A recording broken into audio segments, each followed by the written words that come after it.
그러네.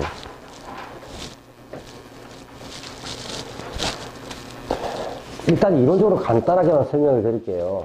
뭐 이게 이론과 실전인데, 지금 법정지상권을 우리 법무사님들은 공부를 많이 하셨을 텐데, 제가 아까 말씀드렸잖아요. 어떤 권리라는 것이 인정이 되기 위해서는 권리가 유효하게 성립되어야 되잖아요. 그죠? 유효하게 성립되어야 되고, 그 다음에 어떤 누구에 대해서, 제3자에 대해서 대항할 수 있어야 된다는 거죠. 그까지 가는 거거든요.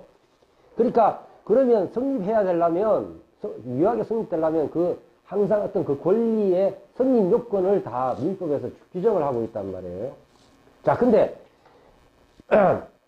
자, 법정지상권의 성립 요건을 정확하게 그 조문에서 설치를 하고 있지는 않는데, 그걸 이제 판례에 의하면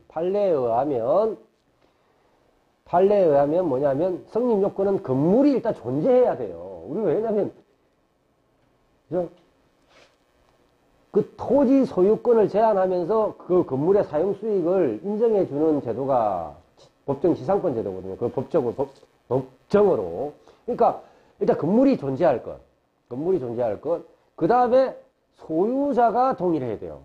소유자가. 그러니까, 자, 소유자가 동일. 요까지를 먼저 성립요건으로 보시면 돼요. 자, 그러면, 일단 건물이 존재해야 되고 소유자가 동일하다. 자, 그러면 이제 우리가 법정지상권이라는 게 있고 관습법상 법정지상권이라는 게 있는데, 요건은 틀리지만 효력은 똑같아요. 요건은 틀리지만 효력은 똑같아요. 무슨 말이냐면, 관습법상이라는 것은 뭐냐면 판례로 인정해 주는 거다, 이렇게 생각하시면 돼요. 조문이 아니라 판례로 인정해 주는 거다. 자, 무슨 말이냐면, 법정지상권은, 자, 저당권을 설정할 당시에 소유권이 동일해야 된다는 얘기예요. 저당권을 설정할 당시에 소유권이 동일하고, 저당권 실행으로 인하여 소유자가 달라져야 돼요. 됐습니까? 법정지상권의 성립 요건은 말하자면, 그래서 이제 조문을 읽어보면 그렇게 나옵니다. 저당권 설정 당시에 건물이 존재하였고, 그 건물과 토지의 소유자가 동일하였는데, 그 저당권 실행으로 인하여 소유자가 달라졌을 때, 그 건물 소유자에 대하여, 소유자는 그 토지 소유자에 대하여, 그러니까 토지를 사용 수익할 수 있다. 그것을 법정지상권이라 한다라고 보시면 돼요. 그럼 관습법상 법정지상권은 뭐냐? 똑같은 거예요. 이 저당권, 그러니까 소유자가 동일해야 되는데, 매매나 강제징용, 그러니까 저당권 설정 당시가 아니고, 그러니까 저당권 빼고 나서 그냥 건물이 일단 존재하고 있는데, 그러니까 당시에 하여튼 일단 건물이 존재하고 소유자가 동일한데, 인하여, 그러니까 말하자면 차라리, 그러니까 강제경매면 가압류 실행 당시에, 왜냐면 가압류는 강제경매로 갈 거 아닙니까? 그죠? 가압류를 기입할 당시에 건물이 존재했고, 가압류 기입 당시에 그 건물에 가압류를 했던, 토지에 가압류했던 소유자가 동일했다는 거예요. 가압류 기입 당시에, 가압류 설정 당시에. 자, 근데 그 가압류에 이제 기해가지고 경매를 해가지고 그 강제 경매로 인하여 소유자가 달라졌을 경우에 그냥 관습법상 법정지상권이에요. 그러니까 패턴은 똑같다는 거죠. 소유자가 동일하고 건물이 존재하고 이제 소유자가 달라지면, 이거는 이제 이 내용은 우리가 이제 뭡니까? 사시나 이제 법무사 이런 거 2차 실 때 법정지상권 문제가 나왔을 때, 이 법정지상권이 성립하느냐, 낙찰자는 어떻게 대응할 것이냐라는 게 만약 주관식으로 나왔을 때, 일단 이게 성립하냐 성립하지 않느냐를 따져나가야 될 거 아닙니까? 빨리빨리. 그럼 저당권 설정 딱 등기부상에 저 설정 당시에 소유자가 동일했냐? 건물이 있었냐? 이거만 딱 하면, 그죠? 근데 실행을 제일 먼저, 자, 그것을 뭘로 하냐면, 그것 지금 여기 해놨죠. 지금 여기서의 개념은 뭐냐면, 새로운 개념으로 장착을 해야 되는데, 소멸기준권리 성립 당시에라고 했잖아요. 소멸기준권리. 자, 그러니까 여기서 중요한 게 나오는 거예요. 혈액은 똑같거든요. 가압류가 이 등기부에 제일 먼저 떴다라고 하면 시간순으로, 그러면 갑구, 우리 등기부의 갑구에 가압류가 제일 먼저 떴겠죠. 그죠? 그죠? 건저당권이 제일 먼저 떴다라면 건저당권이 얼구에 제일 시간순으로 제일 먼저 떴겠죠. 됐습니까? 그러니까 이 법정지상권하고 간섭부 법정지상권은 혈액이 똑같아요. 혈액이 똑같으니까 이게 법정지상권이냐 이게 간섭구성 법정지상권이냐라는 걸 따지는 것은 오로지 학술적인 의미만 있어요. 학술적인 의미만 있지 우리가 이해관계를 가지고 이게 지금 막 토지 소유자하고 건물 소유자하고 싸우는 데 있어서는 이게 성립하냐 이게 성립하냐는 아무 의미가 없는 거죠. 됐죠? 그러니까 통합을 시키는 거예요. 통합을 시키면 뭐냐면 소멸기준권리 등기부에 가압류가 제일 먼저 떴으면 그냥 그 가압류를 기준으로 저당권이 먼저 떴으면 저당권을 기준으로 해가지고 그 소멸기준권리 있죠? 우리 어제 배운 그때 시점에 소유자가 동일한지를 따지면 돼요. 됐습니까? 그러면 법정지상권이 성립하냐 안 하냐가 판결이 나는 거예요. 요 하나로. 그때 건물이 있었고 요때 소유자가 동일하면 관지든 법지든 성립하게 된다는 거예요. 그게 가장 간단한 우리가 권리 분석을 할 거 아닙니까? 우리가 법정지상권 여지 있는 물건이 나올 거 아닙니까? 그러면 어떻게 권리 분석을 할 것이냐? 등기부를 딱 펴놔놓고 소멸기준권리 찾고 그 당시에 소유자가 동일했느냐를 찾으면 된다는 거죠. 일단 여기까지만 하고 제가 나중에 보여드릴게요. 어떻게 하는지. 있는 거지 사실. 자, 일단 들어갑시다. 그래서 일단 이론적으로는 그 정도만 알고 계시면 돼요. 그리고 이제 나중에 실전하면서 결국 들어가겠지만. 근데 이 여행이 좀 빨리 나오네.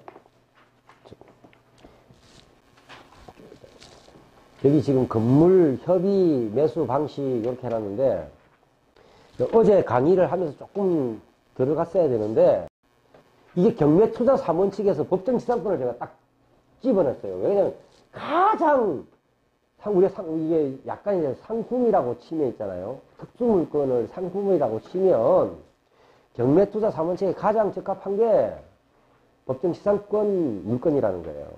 근데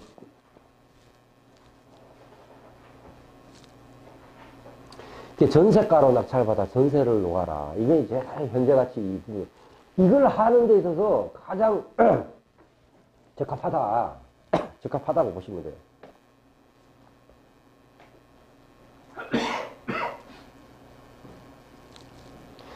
법정지상권은 소액투자, 반복투자에 가장 적합한 경매종입니다. 아까 어제 한번 보셨죠? 제가 송도 그 낙찰받아준 거 있잖아요. 41평짜리 2,200만원에 낙찰받을 때 그때 경쟁률 자체가 2명이었다는 거. 그게 제가 2009년, 2010년, 2011년까지는 거의 그랬다니까요. 그러니까 소액을 투자하기 좋죠. 반복 투자하기 좋다고. 반복 투자하는 게 뭡니까? 전세를 넣으면 딱 건물을 정리하면 돈이 싹 빠지니까 반복 투자하기 좋다는 거죠. 그래서 이 내용을 어제 말씀을 드렸고,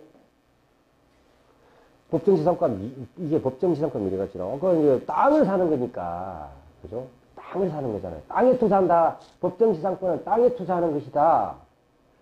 근데 건물을 우리가 딱 처음에 우리가 낙찰받을 때는 건물이 상태가 얼마큼 좋은가 이걸 봐요. 전세가가 많이 나와야 되니까. 그죠? 네, 그렇게 해서 이제 어제 이걸 설명을 드렸고, 투자 일반 원칙. 이렇게 어제까지. 그렇게 해서 이제 이런 3일체가 나왔다라는 걸 말씀드렸고, 아까 지금 이 부분에서 이 권리의 하자, 물건의 하자, 이 라인들 자체가 아까 지금 담보 책임이라는 부분들을 튼튼하게 세워야 지금, 그죠? 마지막 장벽을 내가 딱 칠 수가 있다고요. 아주, 그러니까 이 마지막 걸 잘 세워야 되겠죠? 이제 이거를 이야기하려고 하는 거죠. 어제 이걸 못했는데, 실무적 권리분석. 그러니까 무슨 말씀이냐면,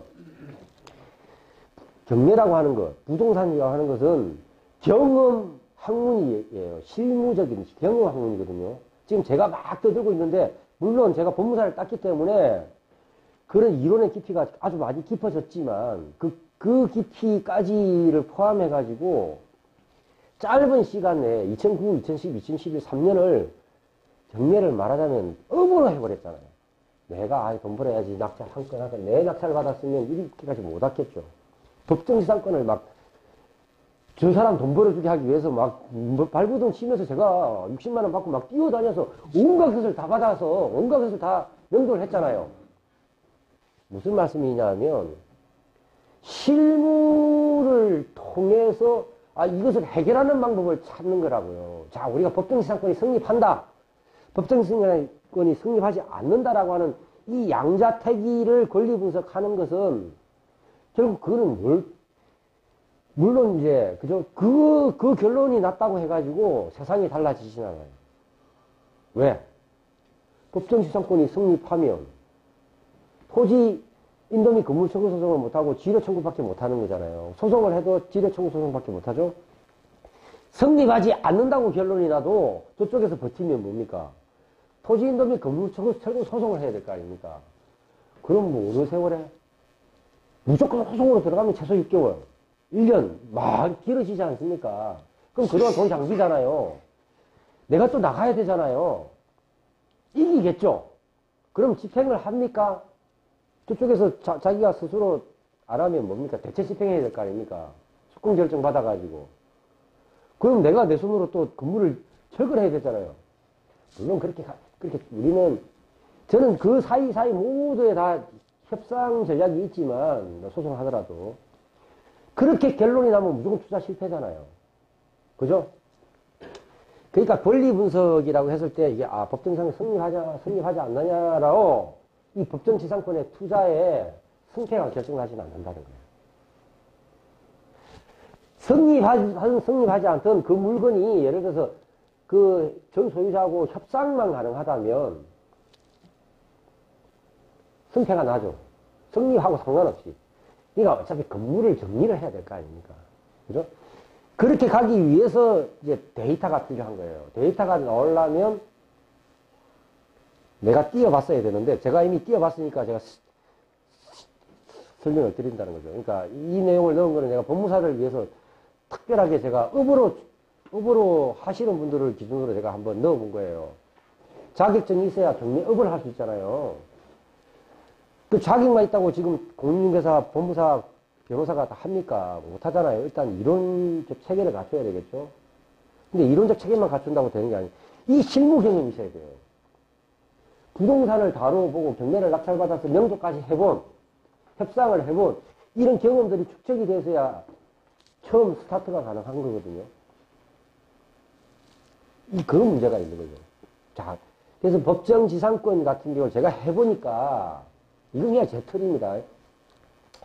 해보니까 그렇단 말이에요. 자, 우리는 지금 법정지상권이라는 건 땅을 싸게 낙찰받고 나서 건물을 어떻게 정리할 것이냐, 어떻게 우리 걸로 만들 것이냐라고 하는 것 자체가 법정지상권의 최대의 쟁점이에요.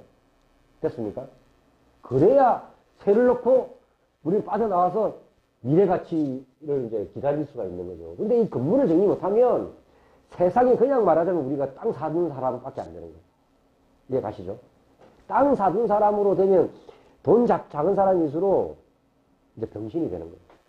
자, 건물을 어떻게 해결할 것이냐라는 것이 이제 소송으로 해결할 수 있는 방법이 있고, 우리가 협상으로 해결할 수 있는 방법이 있는데, 일단 협상이 90%가 돼야 돼요. 협상이 안 되면 이제 실패한다.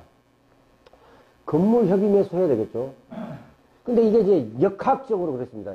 소유자가 거기 살고 있는 메커니즘이 있고요. 소유자가 거기 살고 있지 않는 메커니즘이 있어요. 네? 소유자가 그냥 임대를 놓은 거예요. 소유자가 살고 있지 않고 임대인 등이 점유하고 있으면